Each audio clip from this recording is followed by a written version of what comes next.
একদিন তার বেগম নিদারুণ বিশ্বাসঘাতকতা করে প্রাণদণ্ডে দণ্ডিত হলেন।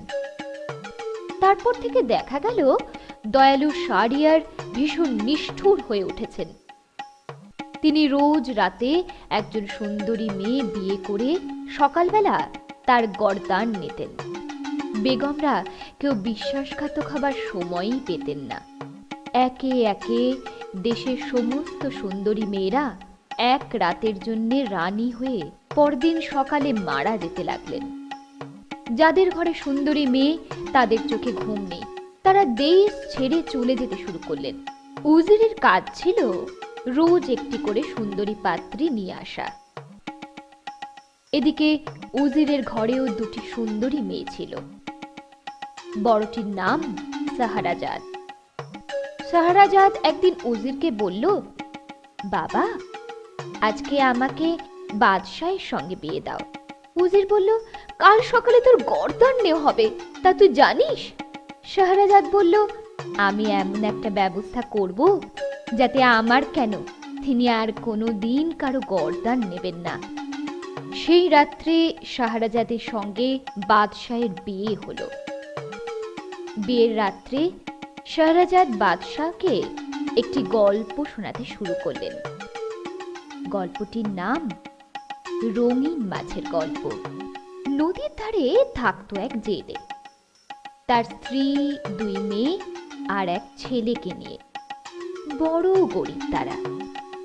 একদিন সেই জেলের জালে একটা তামার জালা উঠে এলো। জালার মুখটা ইঁটে বন্ধ করা। আল্লাহ বুঝি এতদিনে মুখ তুলে চাইলেন। এই ভারী জ্বালাটা নিশ্চয়ই সোনার মোহরে ঠাসা। দেখি তো।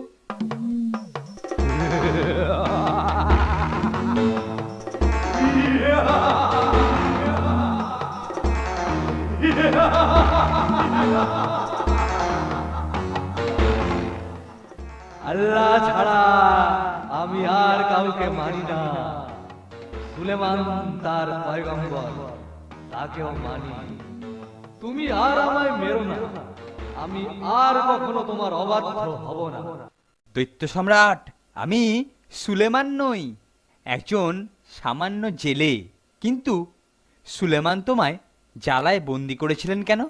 বাহ বাহ বাহ! তাহলে তো একটা ভালো খবর আছে। হ্যাঁ, তোমায় আমি মেরে ফেলবো, সটান স্বর্গে যাবে। কেন? কেন মারবে আমাকে? আমি তো তোমাকে মুক্তি দিয়েছি, তোমার উপকার করেছি। আমি সুলেমানের নফর ছিলাম। কি দুর্বুদ্ধি হলো আমার! তার বিরুদ্ধে বিদ্রোহ করলাম, কিন্তু তার সঙ্গে পারবো কেন? তিনি আমায় পরাস্ত করে বললেন, তুমি আমার বান্দা হয়ে থাকো, তোমায় আমি মাফ করব। কিন্তু তা আমি কিছুতেই রাজি হলাম না। তখন তিনি আমাকে এই জ্বালায় পুড়ে মুখটা বন্ধ করে জলে ফেলে দিলেন। সে যে কি কষ্ট আর কি বলবো। প্রথম 100 বছর মনে মনে বললাম, যে আমায় মুক্তি দেবে তাকে আমি বড়লোক করে দেব, কিন্তু কেউ দিল না। তারপরের 100 বছর ভাবতাম, যে আমায় মুক্তি দেবে তাকে আমি পৃথিবীর সমস্ত হীরে জহরত এনে দেব, কিন্তু কেউ দিল না। তৃতীয় 100 বছরে ভাবতাম, যে আমাকে মুক্তি দেবে তাকে ইচ্ছা মতো 3টে বর দেব, কিন্তু কেউ এলো না। এইবার আমি শপথ করেছিলাম যে যে আমাকে মুক্তি দেবে তাকে আমি মেরে ফেলবো। কাজেই তুমি মরবার জন্য প্রস্তুত হও, প্রস্তুত হও। দৈত্য সম্রাট, আমি তো তোমাকে না জেনে উদ্ধার করেছি, এতে আমার দোষটা কোথায়? ওসব কিছু শুনতে চাই না, তুমি প্রস্তুত কিনা বলো। ভগবান ওকে অনেক শক্তি দিয়েছে, কিন্তু বুদ্ধি দেয়নি। আমার বেলা ঠিক উল্টোটা। দেখাই যাক না কে জেতে। আমি প্রস্তুত, কিন্তু একটা কথা আছে। কি কথা? তাড়াতাড়ি বলো, আমার আমার আর সময় নেই। জল থেকে জ্বালা তুলেছি, এ কথা ঠিক। তার মুখ খুলেছি, এও ঠিক। কিন্তু তোমার অত বড় শরীর কি এইটুখানি জ্বালায় ঢোকে? একটা ঠ্যাংও ঢুকবে না, তার অর্ধেকও ঢুকবে না। কেউ বিশ্বাসই করবে না তুমি ওই জ্বালায় ছিলে। আমিও করি না। চুপ! যত বড় মুখ নয় তত বড় কথা। আমি কি মিথ্যা বলছি? জালার মধ্যে ঢুকতে পারি না কে বলেছে?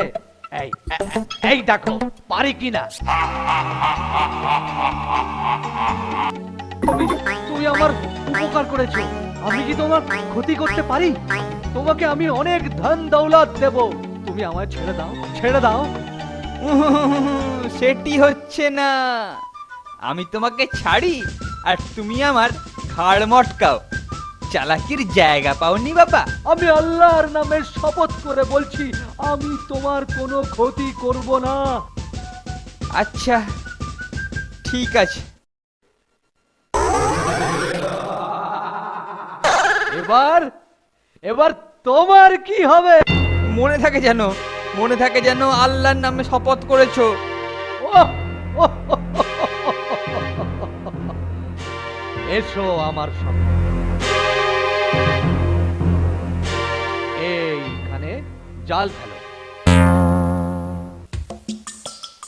রোজ মাত্র একবার জাল ফেলবে। প্রতিদিন এইরকম 4টি মাছ উঠবে, সেগুলো সুলতানের কাছে বিক্রি করবে, আর তাতে তোমার সমস্ত অভাব দূর হয়ে যাবে। জাহাপানা, এই মাছগুলো আমি আপনার কাছে বিক্রি করতে এসেছি। সত্যি ভারী অদ্ভুত তো।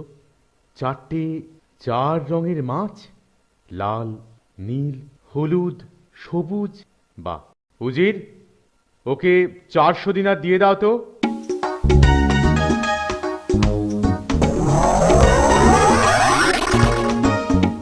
মাছ ভাই, মাছ ভাই, আমার কথা শুনছো? শুনছি শুনছি, কি হয়েছে বলো।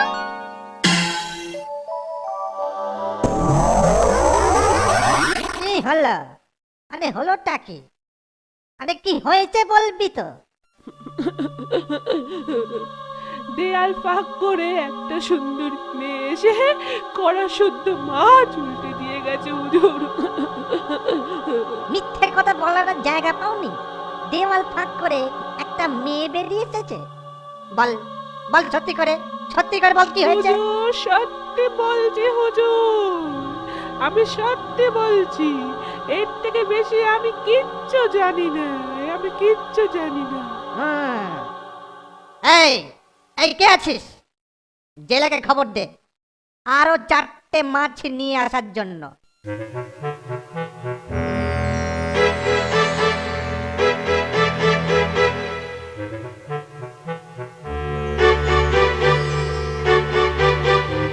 উজির সাহেব ডেকেছেন? আমার আরো 4টি ওই রকম মাছ দরকার। কিন্তু কিন্তু আজকে তো আর ওই মাছ আনা যাবে না। প্রতিদিন 4টের বেশি মাছ ধরায় নিষেধ আছে। ঠিক আছে ঠিক আছে, কালকে নিয়ে আসবে।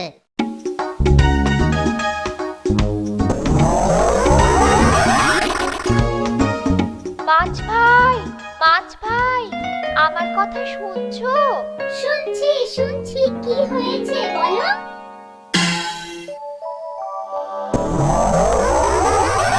জাহাপনা জাহাপনা জাহাপনা জাহাপনা, অবিশ্বাস্য ব্যাপার।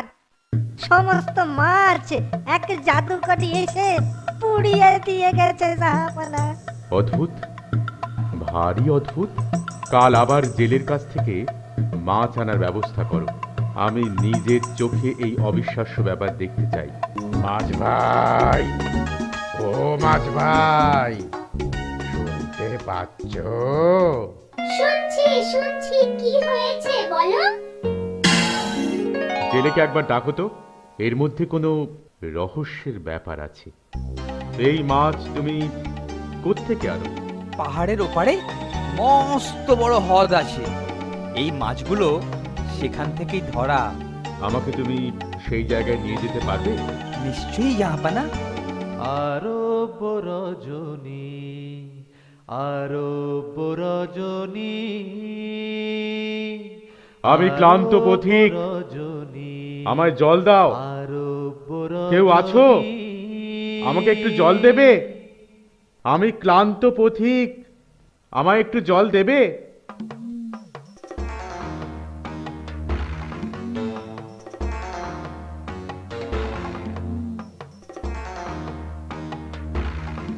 হে আল্লাহ, আর কত শাস্তি তুমি আমায় দেবে?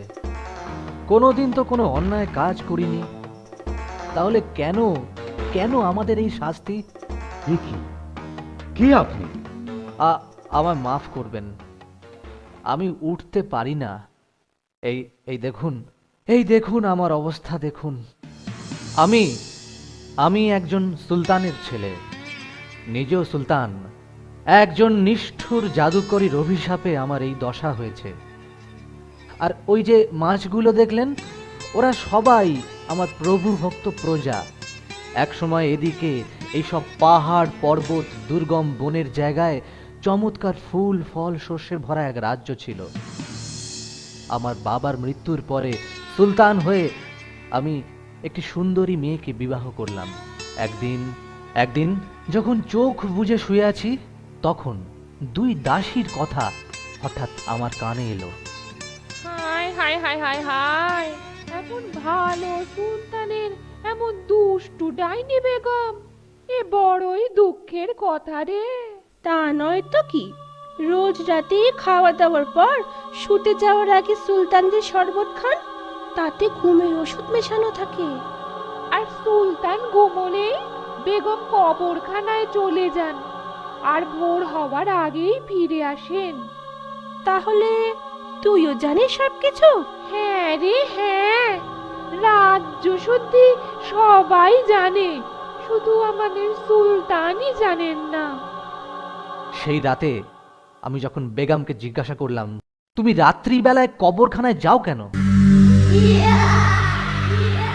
তারপর থেকে আমার আর আমার প্রজাদের এই অবস্থা। আজই তোমার কষ্টের দিন শেষ হবে। আমি ওই দুষ্ট ডাইনিকে উচিত শাস্তি দেব।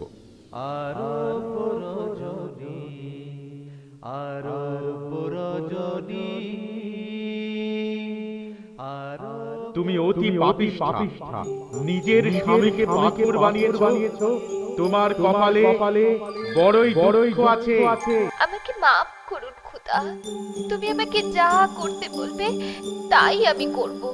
তোমার স্বামীকে আগে ভালো করে দাও। তাই দিচ্ছি খোদা।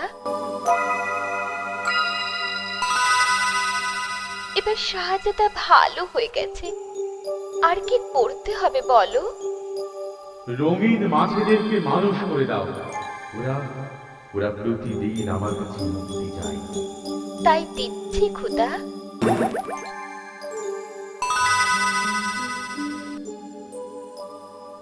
খুদা মেহেরবান, তোমার সব হুকুম তামিল করেছি, আমাকে আর কি করতে হবে বলো? আর কিচ্ছু তোমাকে করতে হবে না, যথেষ্ট করেছো। এই নাও তোমার পুরো